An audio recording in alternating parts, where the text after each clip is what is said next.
email and click the link from there, that Arsha. Oh, there's some people who don't know how to join the session.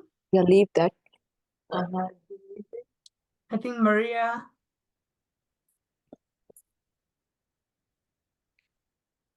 Veronicah, I'm in. Okay, I was just helping Shirley. Okay. I'm going to stop sharing again and start again. I think it has a problem. Are you in? Screen. So can anyone see my screen? Thumbs up if you can see my screen. Right? It's in presentation mode, right? The right screen. Great. Okay. And here I will like that. Great. So we are going to have three main agendas in this session. And the first one is just laying the groundwork. How do we start talking with potential employers? How do we prepare ourselves to be able to go out to meet employers and do employer outreach?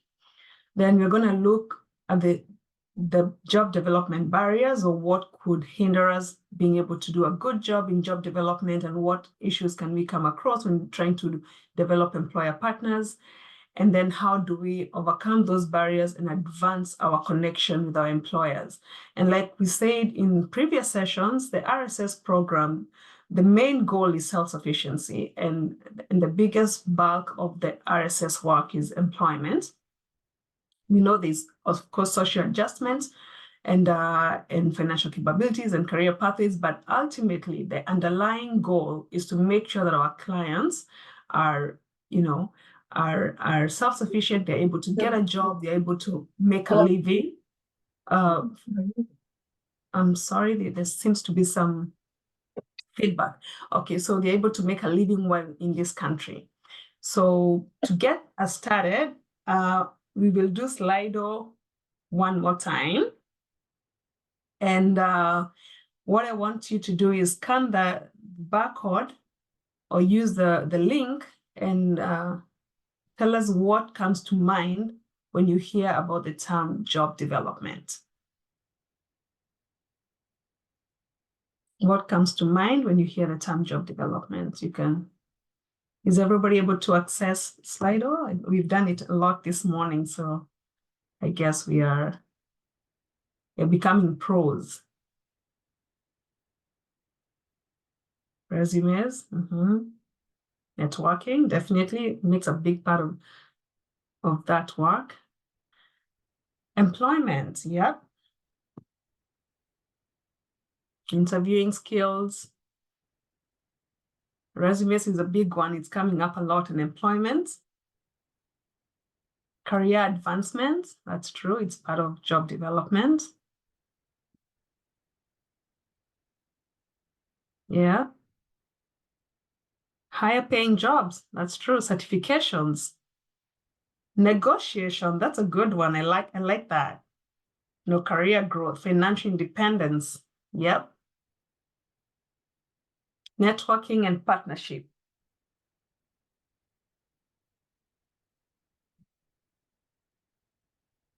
Okay. I guess that's good enough. Those are all the words that jump at us when you're thinking about job development. And we will see how all these are, interchanging, and how do we become better job developers by applying all these different words when it comes to job development. Money, I like that. Great. So just to move on,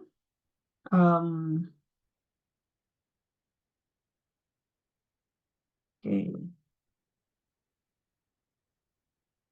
I'm having a small problem here with technology, so let me stop share again and share again. Sorry about that.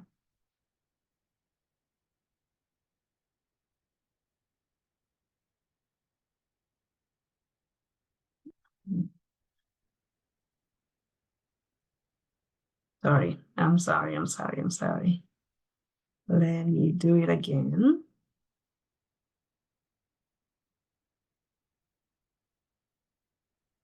I don't know why it's stuck. There we go. Great. So as part of laying, can everybody see my screen? You're good? Yep. Okay, great. Thank you. Yes. So as part of laying the groundwork, we are going to look at how to prepare for that and what kind of checklist do you need to have with you as you're preparing yourself to go out there and talk to employers, educating yourself in the kind of resources and research that you need to do. How do you start a dialogue? And then tips for preparing the whole preparation work and laying the groundwork. And what kind of attitude are you going to the employers with, and how to plan that initial contact with an employer? Okay.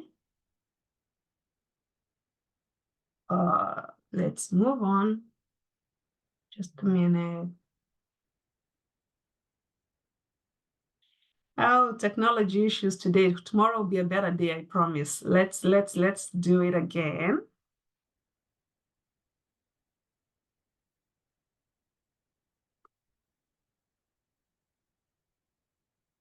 Okay.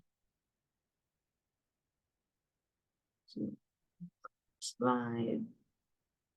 Oh, okay. Okay, there we go now. So again, those are the things we're going to be looking at under this section of laying the groundwork. And then we can move into the checklist, for example, and it's very small, but I'm going to try and go through what kind of checklist you should have. So the first thing is to understand the organization that you're working for, right? Being able to talk authoritatively about your organization, being able to say how many offices are there in your organization, for example, how many states do you cover, for example, what are the goals and the plans, what are the objectives, getting to know the target industries. That's under the first check mark. Then as part of knowing your organization, you should know your goals as you being part of the organization. For example, if you're an employment specialist, yes, the organization goal is to reach 140 clients and put 140 clients in job placement. But what part of that is your direct responsibility, right? How many job orders are you supposed to come up with? How many job seekers are you supposed to, or clients are you supposed to interview or have an assessment with over a period of time? Then the third part is knowing the kind of data that you need to collect when you're doing your work, right? Now we have client track. It has indicators about the kind of data that we need. How many employers do you need? How many job seekers do you see? All that kind of data. And when you're talking to an employer, what kind of data are you collecting from them, for example, to be able to market that to your clients? Are you looking at the number of opportunities an employer has, for example? Are you collecting data on the shifts that are available, the pay? Because once you have that, then you're able to talk to your client and tell them, I have this job that is on this shift that pays this much. It's a part-time job, it's a full-time job. So all those nitty-gritties about the kind of data that you're collecting and the kind of records that you need to keep for your organization. Then find out what employers think about your organization. And I think this you can learn from either if you're new at job development, maybe there are people who are already in the organization who have done this work before you. What do people think about your organization? There are employers that would be like, they have worked with this agency and we don't like your clients for whatever reason. If you know what the hindrances are, what the objections are, then you'll be able to prepare yourself when you're going to meet employers, and you'll be able to make a sales pitch that will appeal to them. Then again, to the next point, develop and internalize your own sales pitch. I'm sorry to interrupt, Veronica, but you're not sharing your screen. I am not? No. Also, I'm not sure if you let everyone in the waiting room in the meeting or not. Someone sent a message about that. Oh my goodness. Okay, I We think. put on the chat that we cannot see your screen. Oh, I'm not able to see the chat when I'm on presenter mode. That's why. And I don't have anybody in the waiting list. I didn't have a wait list. Everybody was supposed to get in. Let me see.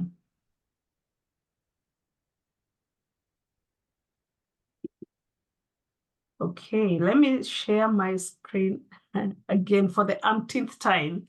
I don't know what's going on today. Can you see my screen? Yep. Yes. Okay, but it's not on presenter mode. So, are you able to see that? Yes. Great. Okay. Let me see this. So let me see.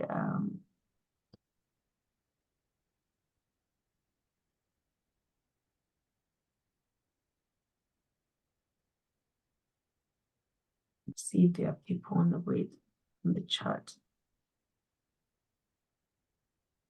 Okay, so I'm not able to see your chat when I'm presenting. So let me see, is there anyone from NJOR here that can man the chat for me? Maybe not, okay. No worries, we'll keep going.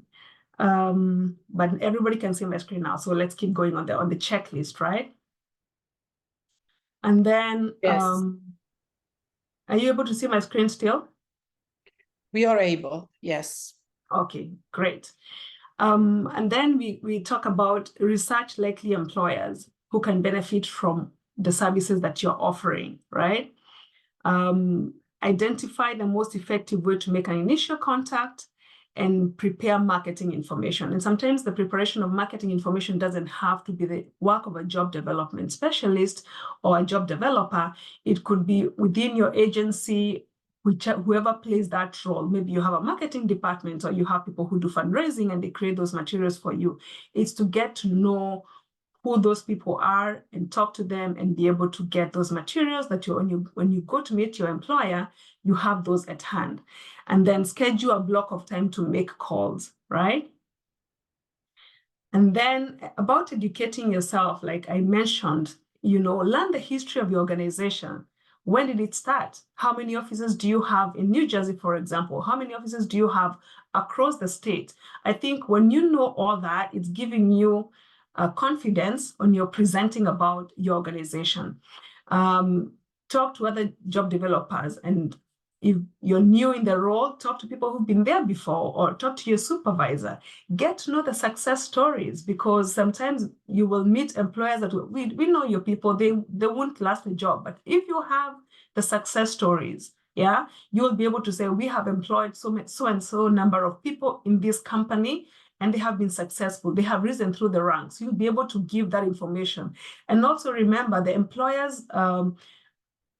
staff also change. So today you may be dealing with a hiring manager that you know very well, you have a rapport with, who knows your organization and knows the history of your relationship, but tomorrow they've gone and you need to recreate that relationship. So when you know your success stories, maybe within the company or within the general area, you're able to explain that very well. Understand how the organization describes itself to job seekers, to clients, and to employers.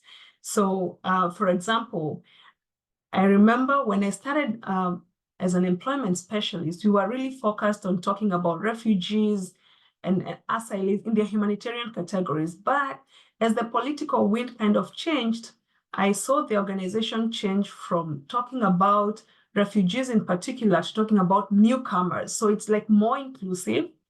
So how does the organization describe its clients? How does the organization describe its employers? You need to know that.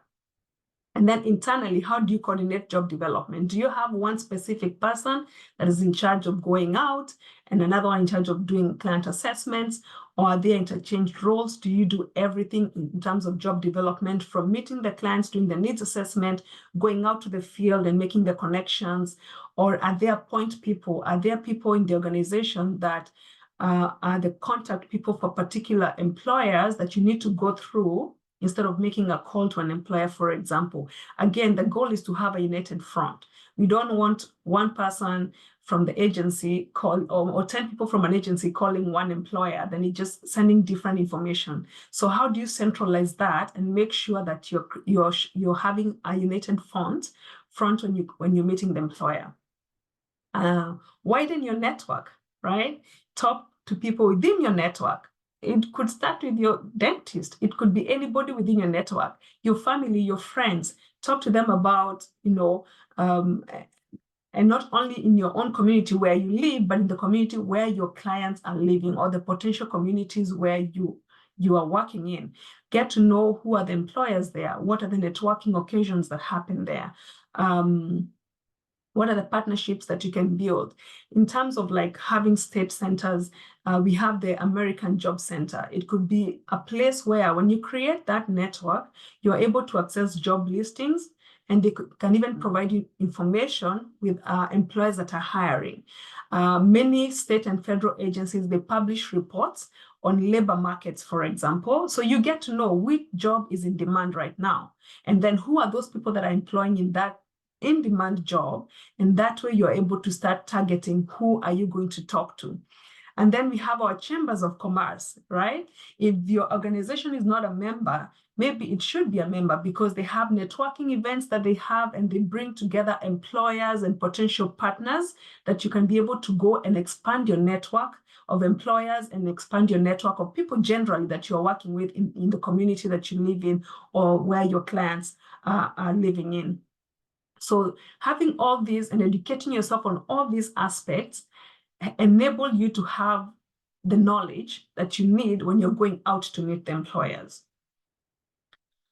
Then now, with all this information that you have collected for yourself, now you are able to start a dialogue. And at the point of starting, you are confident, right? You're knowledgeable. You're ready to get employers talking about their needs. And you're eager to respond with what you can do for them. So when you know what you can provide, what services are you providing to the employer? You must remember that employers are out there to make money. We are like a humanitarian agency, but to them, they are all about profits. So how do you make sure that the way you're framing your speech aligns to what they are able to hear, right? Probe for information. So when you're starting the dialogue with an employer, you're trying to probe and find out, what do they think about your organization? What do they think about the job market? What are the services they need? So that you can see how do you fill those gaps that they may have. It would be advisable to listen more than you can talk. Arrange to meet the employer face-to-face when possible. I know post-COVID, things have slowed down a little bit, but I know it's opening up more. When I started as an employment specialist, I think all our meetings were really in person.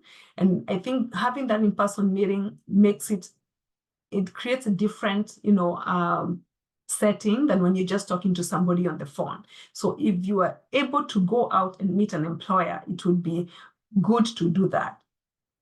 For example, if you're an employment specialist and you're having a call with an employer, you can introduce yourself and say, hey, I'm Veronicah. I place people in entry positions, maybe in the hospitality industry. I know some of the difficulties companies like yours have keeping good employees. I am calling to see if I can help, So you have already highlighted maybe a problem that the company is having, and you're trying to say, I can offer a solution. So already that gets somebody interested in hearing what you have to say. Sometimes somebody may say, I know about your agency. And that comes to listening more than you talk. I know about your agency. And you can listen to what they have to say. What are their concerns? And at that point, you can say, I do know that maybe they're using other agencies to hire. It's good to highlight that your services are free. So as a selling point for yourself. So how are you setting your organization apart from what other people are doing? Because hiring is an extensive job, and trying to keep good hires is also a full-time job, for example, for them. So You can ask them, who do you think your ideal employee would be? When you hear about when they tell you about who their ideal employee would be, then you're thinking and maybe screening your mind about the people, your clients that you have met, that you have already done job assessments with, and thinking, oh, maybe this would be an ideal employee for someone. They can say, oh, we are looking for someone who's going to show up, who's not going to be at work today and not at work tomorrow, who's going to be consistent, whatever issues they bring up. Then you can be able to screen through your employees and say, there's this client that comes for every appointment, is always on time, you know? So you're trying to see, how do I match what this employer needs with what I have to provide to them? Very important. So when you're able to think about these things, you're able to start a dialogue. The most important thing to remember is, do not promise more than you can deliver. Sometimes we are desperate. You have a caseload of 100 people. Your agency is telling you, we need to place these people in jobs. And sometimes you say, we can do anything. We can help them go to work. No. If you cannot be able to offer a service, do not deliver, because that will be the start of a bad relationship. So you need to be very clear that I have clients. Maybe their barrier is 1, 2, 3, and we can walk through. We can help them go through over those barriers, but this is what we can be able to do for you. Very important. So when you're preparing, again, keep in mind, a business success depends in large part on its employees. Hiring is time consuming. So we do not want to send people today, then after 2 days, they don't want to go to work. It's time consuming. It's expensive for employers. So when you're preparing to go and meet an employer, keep in mind those things. You want to make hiring easy for them. So you want to make it as easy as you possibly could. So watch experienced and successful job developers contact employees. I remember when I started, I would just sit alongside people who had done this job before and listen to the conversations they're having with employers.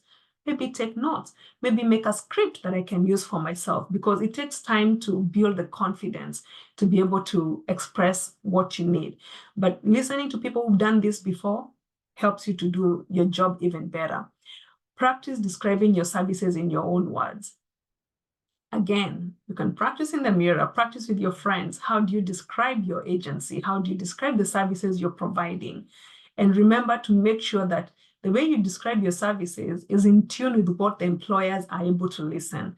They're not a humanitarian organization. So maybe instead of talking about clients, you can talk about job seekers. You know, those little phrases, my job seekers, instead of using clients, or in how you describe your services, make sure it's in tune. But practice makes perfect. Plan to contact a large number of businesses and make a priority list. Who are you going to contact first? So if, for example, someone referred you to an employer, that is someone you're willing to contact first, because there's already a relationship that's budding there. So you want to develop on that. So make a list of, these are the people that I'm going to call first. Then I can go down my list to whoever else is on the list. Identify whom you will speak with. And that's a big one, because sometimes getting through to the front desk and getting a manager's name is usually the biggest task, right? I have been there trying to call, and you just get to the receptionist and the receptionist and the receptionist, and you can't discuss anything much with them, right? You need to know, who should I call? Who's the hiring manager, or who is the HR, for example? And even beyond knowing the HR, it's good to know the hiring managers. And in terms of, you know, when you're thinking about how to prepare for this, it's good to find out, when you're listening maybe to previous job developers or successful job developers, ask them for feedback on how you can handle potential objections, for example. What do I do when the employer shuts me down, for example? Yeah. How do I overcome those barriers? And we will talk about barriers in job development later in the presentation, and see how we can overcome those.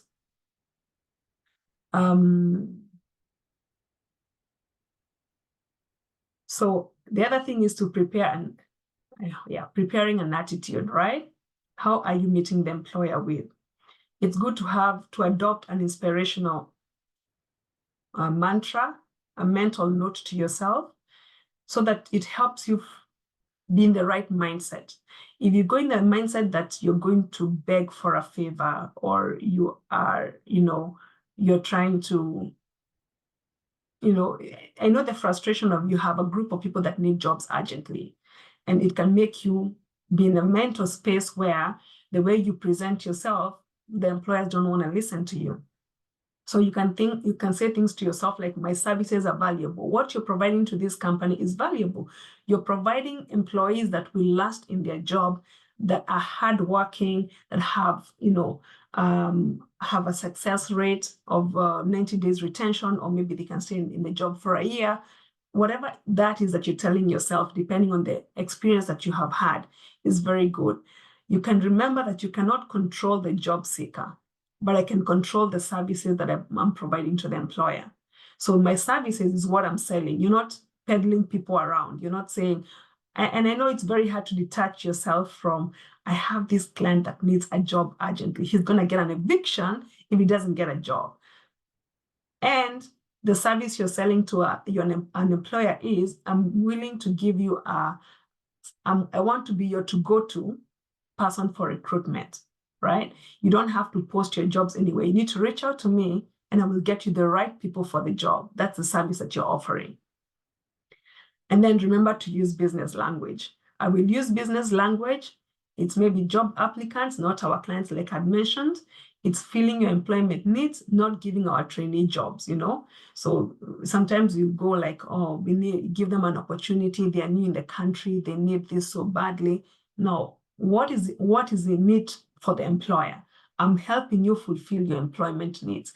So when you go with the right mindset, it helps you to be able to communicate correctly with the employer, and maybe have a partner in the employer that you're talking to. So remember that you have dual customers. You have your job seekers, right? They are your client, and also your employer is your client. So you're trying to please both, right? So just remember that you have two people that you're trying to please right now when you're doing job development. Then now planning for that initial contact. Sorry, that was a misspelling. Not a contract, but initial contact with the employer. So routinely set time aside to contact your new employer. Again, prioritize and be highly organized. What I call the hot contacts are those that you already have a referral. They already, have a clue about your organization. Maybe you've worked with them before. They just have something that's coming up. Those hot calls should be on the top of your list. Then the warm calls I would refer them to those who you have some type of connection, Somebody somewhere knows someone who can introduce you to that connection. So you have, at least you know, maybe not someone in HR, but maybe somebody, maybe a former client works in that organization. It's a warm call. You have a place to start. Then the cold calls are people that you have no clue about. Many times you just go to Indeed, look at jobs that are listed and start calling companies. That would fall under the cold calls. But the most important thing is to call every one of them, the hot, the warm, the cold, because it doesn't matter who it is. We don't know where the partnership will grow from. It could grow from either the hot, warm, or cold buckets of people or employers. So know about the company you're calling. What products are they selling? What products do they provide? Services? Who are their competitors? What are the job offers they have? And do your clients qualify for those jobs? I know last week I sent a job listing to some of you, maybe on the call, and there was LPN positions and CNA positions, as well as utility worker positions. So what is the company? What are they offering, and what can you participate in? What are your clients able to take part in? So when you're calling, maybe you'll be calling about the utility workers, maybe not the LPN, even if they've given you everything. Call to initiate the dialogue about the employer needs. So we want to find out, what are your needs? Because remember, we want to respond to what the needs are. and use that information to generate your own questions and demonstrate your knowledge. So like the example that I gave, if I'm calling because I know I'm placing people in the hospitality industry and I know this company is struggling to place people, or maybe we are at the beginning of a tourist season, maybe the summer season, and I want to help during this summer season to boost your employee numbers. So once you familiarize yourself with the employer needs, you're able to phrase how you're going to talk to them. And again, we talked about getting face-to-face appointments if you can.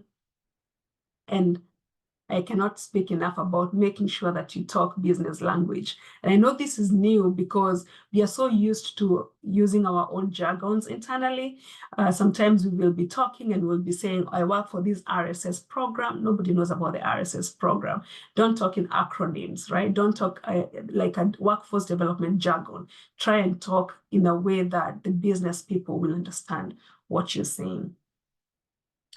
Then common mistakes that could happen when you're doing the initial contact is failing to learn about your organization.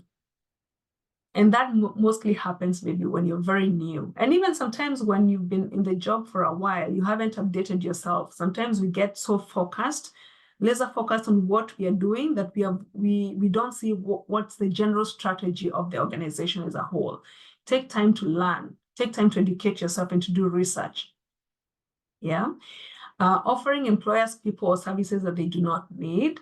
So because you're desperate to place someone in a job, you want to gamble with whoever is on your client list and you want to send them.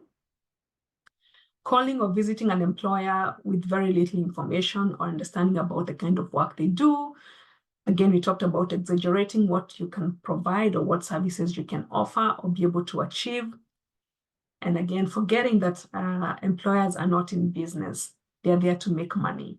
So you need to show them how they can save money through hiring through your agency and how you can make it easy for them. Or feeling dishonest because you approach employers by offering services as opposed to asking them for jobs. I want to pause here for a quick minute. If there are any questions, feel free to unmute yourself.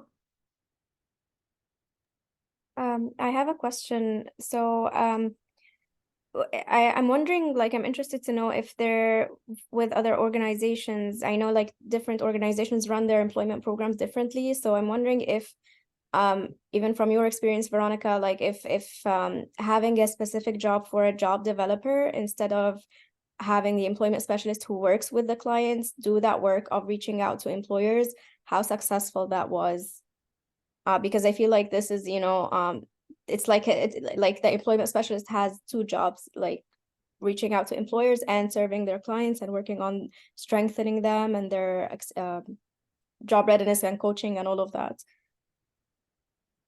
Thank you, Jihad, for that question. And there are people from different agencies here, so feel free to speak to the strategies that you use or how you're structured. I would say that there could be benefit. There's definitely benefit in separation of jobs, right? But sometimes those jobs are all, when you say an employment specialist or an employment caseworker, they're doing everything. They're going out into the field and they're meeting the employers, they're doing employment outreach, they're dealing with clients, and that's perfectly okay. I think how every agency decides to do internally, that's up to every agency. There's no right or wrong, but definitely there could be benefits in separation. That's what I would say, but I don't know. Are there people who have different experiences in how the employment programs are structured and have seen an advantage of having job developers and employment caseworkers, so to say? Someone that can speak to that?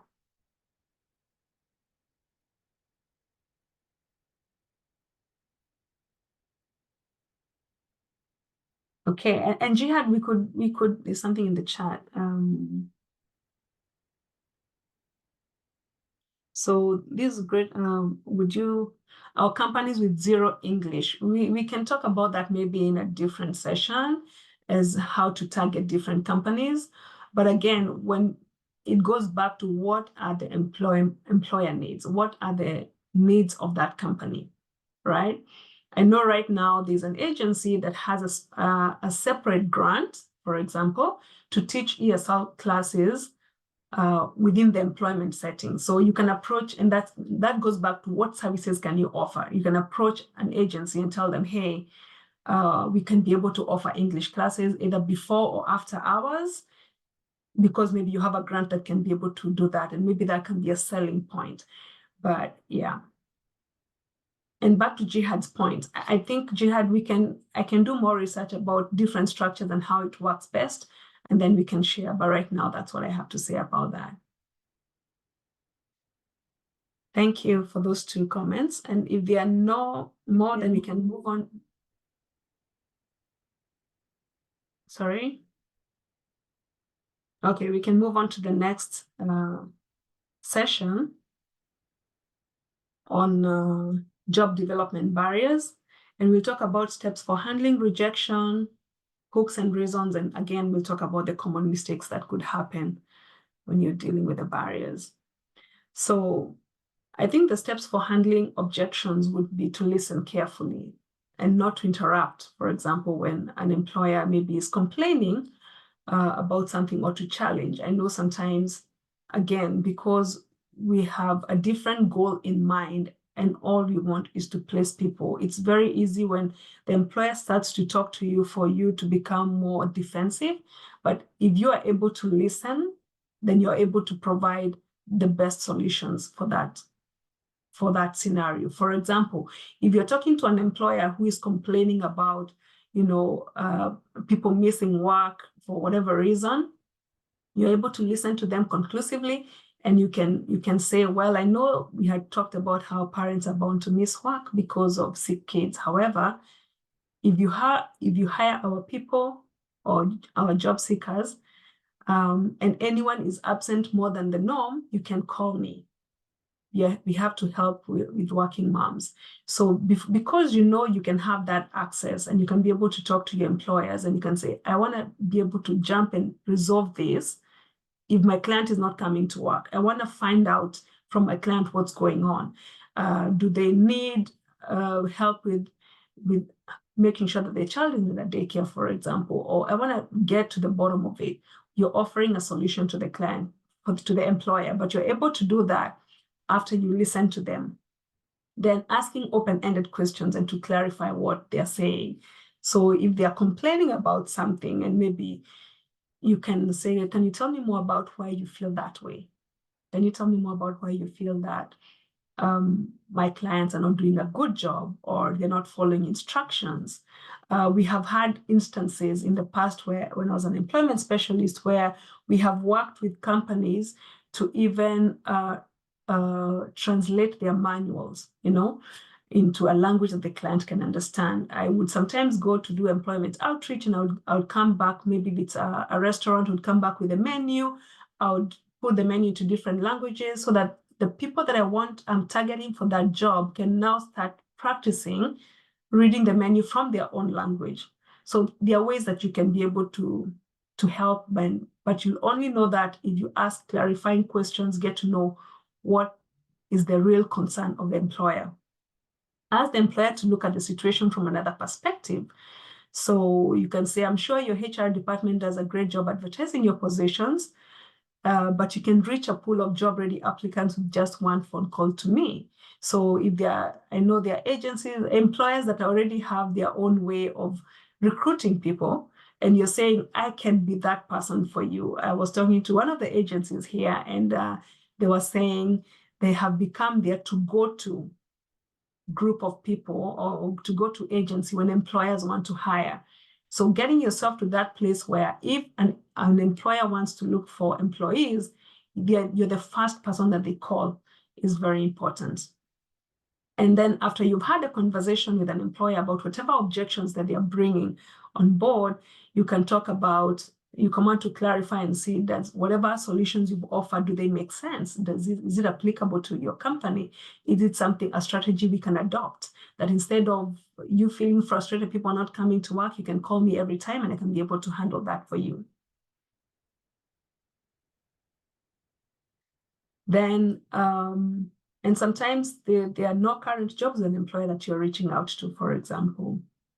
And you want to still make the connection, because even if they don't have a job today, tomorrow they could be hiring. So you would call or visit them because you want to build a relationship, or because you want to follow up on someone that had been hired previously, even if currently there are no open positions. You can explain a new service you're offering. Like I said, one of the organizations that has that separate grant to offer ESL classes, you could now call a former employer and say, hey, we have this new service we are providing, so they can maybe consider you in future to hire clients, even if they speak very low English, because they know you're providing that service. Or you're inquiring about their future needs. What are your projections for the future? How do you see yourself in the next 1 year? What will be your employment needs in the coming future, and how can I help you that? Or previewing a new group of job seekers. Maybe you now have a new group of clients that you're working with, and you just want to hear the employer's perspective on that, and to preview that group with the employer. Or maybe because you have created that relationship, you now know what's going on. Maybe the company has won an award that you want to congratulate them for. Or maybe the person that you're contacting, the hiring manager that you've had a relationship with, you hear they've gotten something, an achievement, and you just want to call them and congratulate them. This is part of keeping the conversation going and keeping the relationship growing, even if you don't have any job openings, if the company doesn't have any job openings at the moment. Informing the employer about new rules. For example, in the past, we have had employer workshops where we have invited the Department of Justice to come and to learn how to work with refugees, asylees, and because they present different kind of paperwork. So maybe there's something new that has happened and you want to inform them, because you want their success as much as you want to succeed, right? So you're kind of looking out for them and trying to be able to inform them of any new things that could be happening. Or you're providing information or resources intended to improve their profitability, or suggesting a new idea for maybe an ongoing concern that the employer may have. Then common mistakes that you might do that when you're trying to overcome the barriers is thinking of yourself as begging for jobs, and again, not offering valuable services. Failing to invest in a relationship with a current employer in favor of contacting new employers. So sometimes you've been working with an employer for a long time, and you feel like, I got them, I don't need to build on that relationship. That could be a mistake. Even if you've been working with them for a long time, you need to keep building that. You need to keep your organization's name at the top of their minds, because you're consistently getting clients who need jobs. So you need to make sure that all the employers that you have, you're keeping contact with them. Focusing on relationships that produce few results. So sometimes you're looking for, you have an employer that can only be able to employ a certain category of people, maybe people who are highly qualified or specialized in a certain field. And you can spend so much time on that, and maybe it will end up with maybe having 1 or 2 people employed. You have to think about how you can efficiently balance that.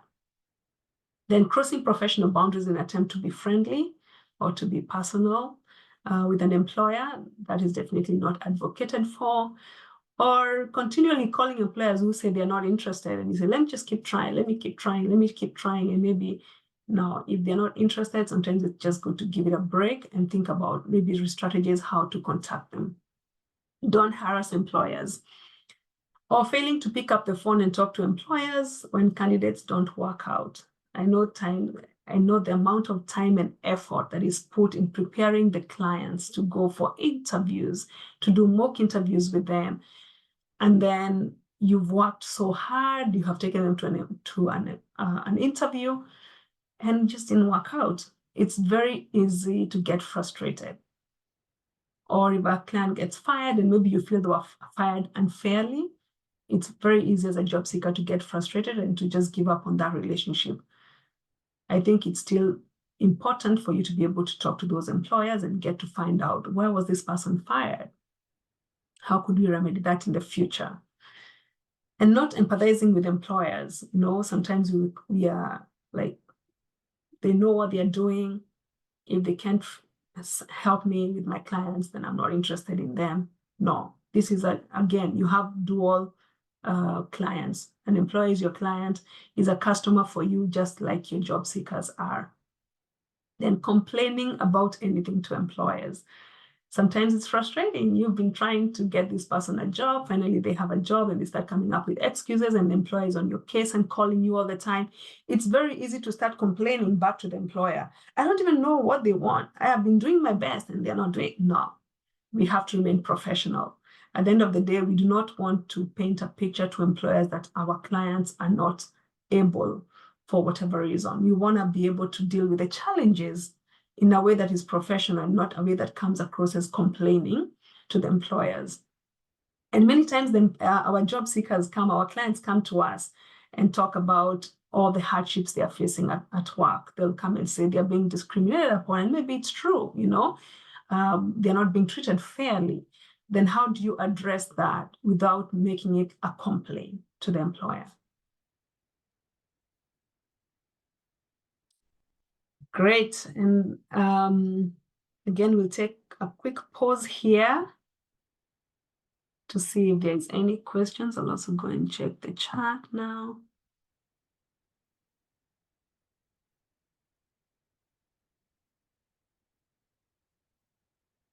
Okay. If there are no questions, then we can move on how to advance the connection.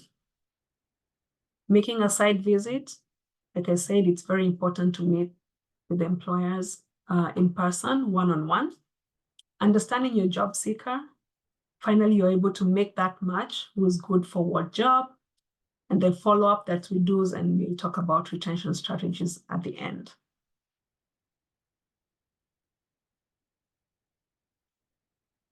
Okay, are we stuck again on these slides? Okay, making a site visit. So when you're going, it's just like when you're doing a call, prepare your pitch. What are you going to talk about when you get there? Be prepared to obtain job orders. So as much as you're making a site visit, go with the intention of making sure that you can be able to get job orders and maybe a promise for an interview. So you want to know how do they do their interviews, for example. Would they want to do group interviews? Can I bring a group of people? Can they get interviews on site and maybe job offers on site? Have your business cards ready. And if you have any marketing materials, make sure you have that package ready before you go out to meet an employer. Then think about the transportation aspect from your job seeker's perspective. So if you're going to visit an employer for the first time, you want to think about how will my clients get to this job if I'm able to get them a job here, for example. Are they going to use public transportation? Maybe it would be great if you use public transportation to be able to gauge exactly how is it. Of course, most of us drive, but most of our clients don't. But being able to use public transportation to see exactly how would the clients be able to get to this location would be very important for you, so that you can think about any barriers towards employment for this particular employer. And while you're visiting and looking at the transportation, think about the schedules that you're going to advocate for example. If they have all the schedules open and the transportation is very limited at certain hours, maybe because of public transportation, then maybe you might want to ask for a day schedule that has more transportation. You can be able to talk about this with the employer, why you think you would want most of your people to be in the day schedule, for example. How convenient is it if they have, some of your clients have jobs, do they have a parking place for cars? Do they have to pay for parking? Is it free? Those are the things that you should think about when you're talking to the employer. Find out if there are chances for carpooling. Is that something that maybe people at the organization are doing right now, or something that can be developed? Does the employer provide subsidized tickets, for example? You can find out all that about transportation to the site. Think about the location when you're going to make a site visit. How is it in an industrial place? Is it secluded? How does the neighborhood look like? So when you're going to make a site visit, I think it would be good to also walk around the neighborhood, look at what are other amenities that are there. Are there cafes? Are there laundries? Are there grocery stores? Is there a daycare, for example? Just know what other amenities are around the job that you're providing, because then you would be able to know if there's someone who can travel with their child and leave them at the daycare that's closer to the job. You know, those are options that you can give to your clients when you're telling your clients about it. Think about the working conditions. Is it a cold place? Is it extremely hot? Is it air conditioned? Is it well lighted? I have gone to places that you can tell when you go there, the working conditions are just not the best. So think about those things when you're going to make a site visit. Look at them and know how they will fit your clients, or whether they're just going to become a problem issue for you down the road. Like, for example, have they posted the rules and regulations on the wall? So sometimes you have to, it's like an all-inclusive site visit. There are things that you're going to talk to the employer about, but there are things that you're observing about the environment that you're going into to see how conducive it is for your clients. What jobs are they offering or are being done there when you go? Are they targeting one kind of, you know, like, is it conveyor belt kind of thing that people have to work in different stations, or in every job, how is it done? If you could get samples of job descriptions that you can be able to internalize for yourself and to be able to tell your job seekers what the jobs are. Workforce, for example, is it mainly male-dominated workforce? Is it female? Is it everything? I was surprised when I went to one of the employers in New Brunswick, and I thought I would be going to, it's a glass company, so I thought I would be going to a male-dominated place, but I found women. So it was good to see that, oh, they employ women too. So even if I was going to look for a job from my male clients, now I know I can see women that are doing that job, and I know that I can send my women too. How is the management like, for example, as you talk to them? How is, you know, sometimes you talk to the HR person as your contact person, but who's the hiring manager? You want to meet them. You want to make a talk with them. You want to be able to know what kind of a person they are, that you know what is their work style, how do they interact with employees, and then the work culture. If you're there for a long time, do people have breaks? And what when they take a break, are they going to one place, or is everybody sitting by themselves? What kind of conversations are on their bulletin boards, for example? You can be able to tell about the work culture just by looking around and seeing what is at the site visit that you have gone, the place that you have gone to make a site visit.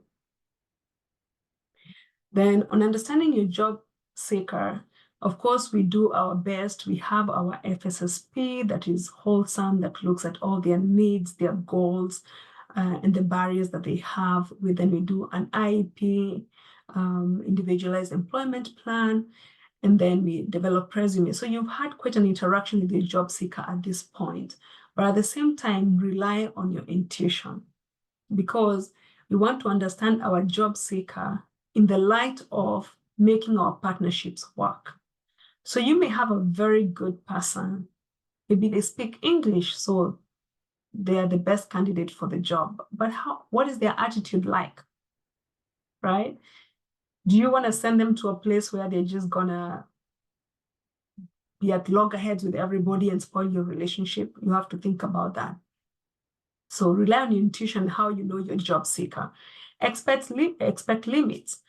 Many times our job seekers will tell us, I can't work maybe on a Friday, or I can't work on this particular day for religious observations, whatever it is. Expect those limits. When you're doing your employment assessment and getting to know the family, if they have younger children, what are their limitations with those children? Do they have alternative care? Do they need to be placed in alternative shifts as the parents or the adults in the home to be able to take care of their children on alternative times? Determine specifically what the job seeker wants. I think You cannot say, what do you want to do? I want to do anything. It's very good for them to be specific to you. What do they actually really want to do? Learn about their personal obstacles that would prevent them from taking a potential job. Assess their critical thinking and problem solving skills, for example. You can ask, maybe like in a mock interview, you can ask your potential or your client, you can ask your client, for example, if you're at work or you needed to go for a very important meeting and your child is sick, what would you do? How would they resolve that? Do you call your employer, or how they deal with that situation would help you understand how they're able to critically think and how they can solve problems that may arise in the course of employment. Practice tough love. Let them know they have a responsibility too to get themselves a job. It is your job as an agency to place them, but also they do have a responsibility. They have to be responsive. They have to go out there and look for jobs. Sometimes I would task my clients with, tell me how many employers you went to this week, so that you can see how eager they are and how committed they are to be able to take a job when they're finally offered one. Then show respect. You're not saying that we should push them into anything. At the end of the day, they are our clients. We should respect them and we should show care for them. If someone says, I had an injury on my back, so I can only afford to work a couple of hours, you cannot minimize that and say, well, it doesn't seem as bad, or it happened a long time ago, so you should be able to do, if you want to pay your bills, you need to be able to work 8 hours. Empathize with them, show care, and see how you can be able to help them, link them up with a kind of job that will be good for them and good for the employer too, in building that relationship. So now finally you have your job seeker, you understand them, you know what their needs are, and you have your employer. So we are going to go into matchmaking. It's very important to keep in mind that compatibility is an important skill. And as an agency or as a job developer, you are as good as your last referral. So do not risk sending anyone that you're unsure about. So if you have any doubts about the job seeker's motivation, ability, or their skills, then don't send them. Yeah, hold on to them and see where else you can place them. If this is your first referral, put your best foot forward, send your best clients, because they are going to be able to build that relationship for you, and they're going to be able to be the advocate for future clients that can come into that employer. If your job seeker has targeted and specific employment needs, if the job seeker has targeted a specific employer but needs help getting in, then help them. I know there are times that, and I know we talked about spending so much time on an employer who can only employ one person. Sometimes it's worth it. We have resettled people, we have resettled pilots, for example. I know IRC has some pilots that were resettled, and a lot of time has been spent to try and make sure that these pilots can go back to that field. So if they have a specific employer that they want to, help them get onto that, into that employment that they want to, if there's an opportunity to do that. If you know the employer's buttons, and you should, what sets them off, then don't send anybody that's going to push those buttons. Remember, we want to send people that are going to help to build the relationship instead of break it down. If the job seeker lacks requisite skills, but your intuition tells you that they would be a good fit, then be truthful about it. You can say, this person has basic conversational English, but they've picked it up so good.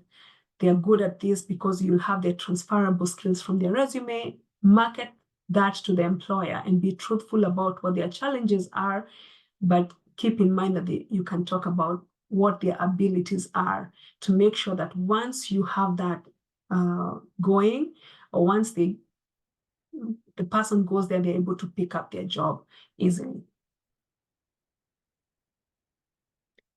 So now we have our match. We've made our match, and now we have our employers. We have our job seekers that are hired. So just before they start working, these are the point of follow-ups that should happen or would be advisable to happen. For your new hire, for your job seeker, review the particulars of the job, making certain that the employee understands the job responsibilities. I have sent people to jobs and they've come back and said, you didn't tell me that was what I was supposed to do. And maybe it's because I also didn't know. And it could be simple jobs like housekeeping. The way we think about housekeeping and the actual job of housekeeping could be very different things. So I have never done housekeeping. I know housekeeping because maybe I clean my house, and maybe that's what the client has an understanding. I clean my house, I make my beds. It won't cut it for a hotel.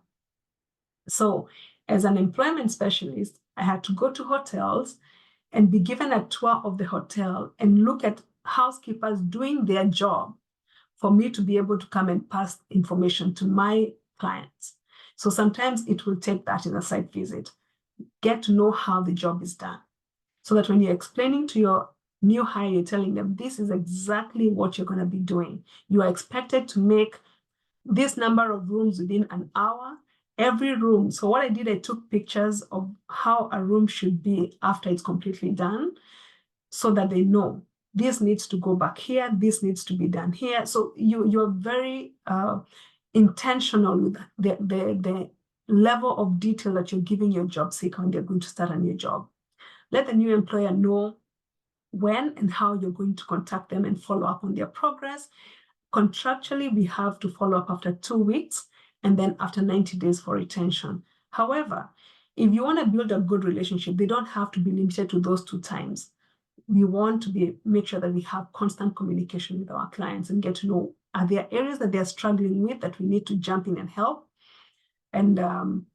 And so you need to set that beforehand. And I'll be talking to you in 2 weeks to see how you're doing. I'll also call you after 90 days because I want to know whether your benefits have kicked in, if it's a full-time job. But I'll be calling you maybe on a monthly basis. So agree on those parameters. Then secure a commitment to contact you or whoever or their caseworker that they can contact if a problem arises before a follow-up session. So for example, if they go in and they are not happy for whatever reason, before they can hand in their resignation and quit or whatever, make sure that they come and talk to you first. So make that get that commitment from your client. You're not going to quit until you talk to me. If you come across any barriers, talk to me first before you make a decision. Then on part of the employer, before the job begins, you're finished the interviewing process, they're doing the onboarding, thank them for hiring your referral. Ask the best time to call again to check on how your new hire is progressing. And so make those parameters clear. Can I call you after 1 week to find out how they're doing, or agree on those things? And encourage the employer to call you if there are any problems. And problems sometimes happen. So because we are placing people who are new in the country who may not know the work culture, and emergencies happen. It's their first day of work, their child is sick, they have to call out. Were they prepared for how to do that? So if the new employee doesn't show up on the first day, if the employer knows that they can reach you, then they would reach you and tell you what's going on before it escalates from there. Then after the job begins, with your new hire or new employee, you contact the employee at home or during their break. Don't call them during their work hours. After all, you already know their schedule. Then ask how they're doing and whether there are any problems. Discuss the job duties and any expectations that they may not be, they may be struggling with, and remind them that they can call you and you're going to call them for follow-up, maybe after a month or after the period that you have agreed on. And for the employer, you can call the employer at the end of the first week or whatever prearranged time, ask them how they're performing and how they're fitting in. Offer to cancel or mediate in case of any problems, or if you're telling them that we have additional services. Encourage the employer to call you with any concerns, and solicit feedback on your placement process. I think that will be beneficial to you in making sure that there's continued relationship with the employer. Then now we have done everything. We have placed our clients, our employers are happy. How do we retain the employer and the employee? So good retention results from job placements. Work on making good matches. That's the most important thing. If it's a good match, you are bound to make sure that they are bound to stay for a long time. So once the match is good, they're able to commute to work, they understand the job, the employer understands the client, then that way they are going to last. Have your program require its job seekers. I wrote here, sign an agreement, but they don't have to sign an agreement. It depends on how your relationship with your job seeker. For example, I would talk to my job seekers and I would tell them the importance of this relationship to me, to the organization as a whole, and to the future clients that would need this stepping stone. Remember, most of our jobs are usually entry level. So I always try to say, hey, I know this is your first job. Tomorrow you might grow, but somebody else will need this same stepping stone. So please, you're my ambassador. Go in there and behave. If you have any issues, talk to me, so we can be able to understand. So, but if you feel like making them sign an agreement would work, that would also be okay. But the goal is to make sure that they understand that they have a relationship to protect by taking that job. Do not pressure job seekers into taking a job, because if they have a reservation about that job, most probably it will not last. And of course, help the job seeker and think through any concerns that they might have with their employer. More retention strategies is to, let's say you're working as a group of employment specialists and caseworkers. We know our clients are served across many people. So announce that they got a job so that everybody is kind of gearing them to start their day. So if they meet their caseworkers, like, oh, I heard you got a job. When are you starting? Like, encouraging them. So it's known across the board that they got a job. Suggest to administrators that your program should offer incentives. Maybe there could be transport incentives, for example, or whatever other way that you can appreciate and acknowledge the clients that are staying in a job for a year, for 90 days, for a year, whatever strategies you can offer them to retain them, that is allowable, then you can do that. Encourage employers to welcome new employees and to provide adequate orientation. And I remember we used to have what we would call at IRC employer appreciation breakfasts. So it's a time that we would bring together employers that we were already working with and employers that we wanted to work with but did not manage to work with them. And then, so the employers that we were working with, we would acknowledge them with a breakfast. I mean, we'd all have breakfast, acknowledge them with certifications, but also give them a chance to give their experience about working with our clients. So the other employers that were on the fence will be able to listen in and hear the testimonials, and maybe we will convert them into potential partners. So that would be a good way to encourage retention of employers and also employees. Provide feedback to your organization about your retention issues from the employer's point of view. So once you've talked with your employer, how can we retain this? How can we work this? Provide that feedback back to your supervisors and see how that can be incorporated as part of the program. Now we are very close to our time here. A couple of minutes left. I am done. And we've talked about a lot of things in this 1 hour session. I don't know whether you have any questions or any concerns, but yeah.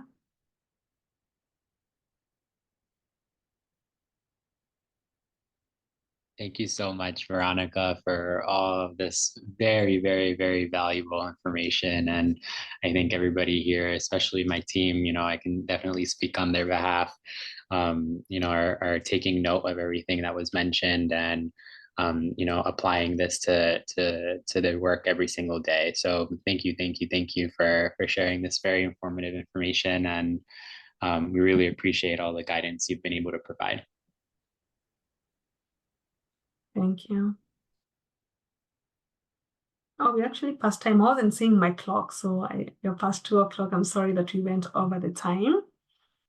And I forgot to mention at the beginning of my presentation that I got these materials from a book, and I can share when we share the slides, we'll share the book. It's called Job Development Essentials, second edition. So definitely it has a lot more information. So going through it would be helpful it's a helpful guide for job development. So thank you all for coming to this session. It's been a privilege to talk to all of you. I hope you have gained something that you can take back with you and make those job placements happen and build those partnerships. Again, tomorrow we have our sessions starting with again a general session, and then we'll also have individualized sessions tomorrow, and as well as a networking session. So please feel free to join us again tomorrow. You have the links on your emails, and if someone doesn't have the links, you can let us know. But looking forward to seeing all of you tomorrow again. Thank you, everyone. Thank you, Veronica. It's a pleasure. Always a pleasure to listen to you. Thank you. Thank you so much. Thank you, Veronica. That was a great presentation. Yes. Thank you. Bye. Bye. Thank you so much. Bye.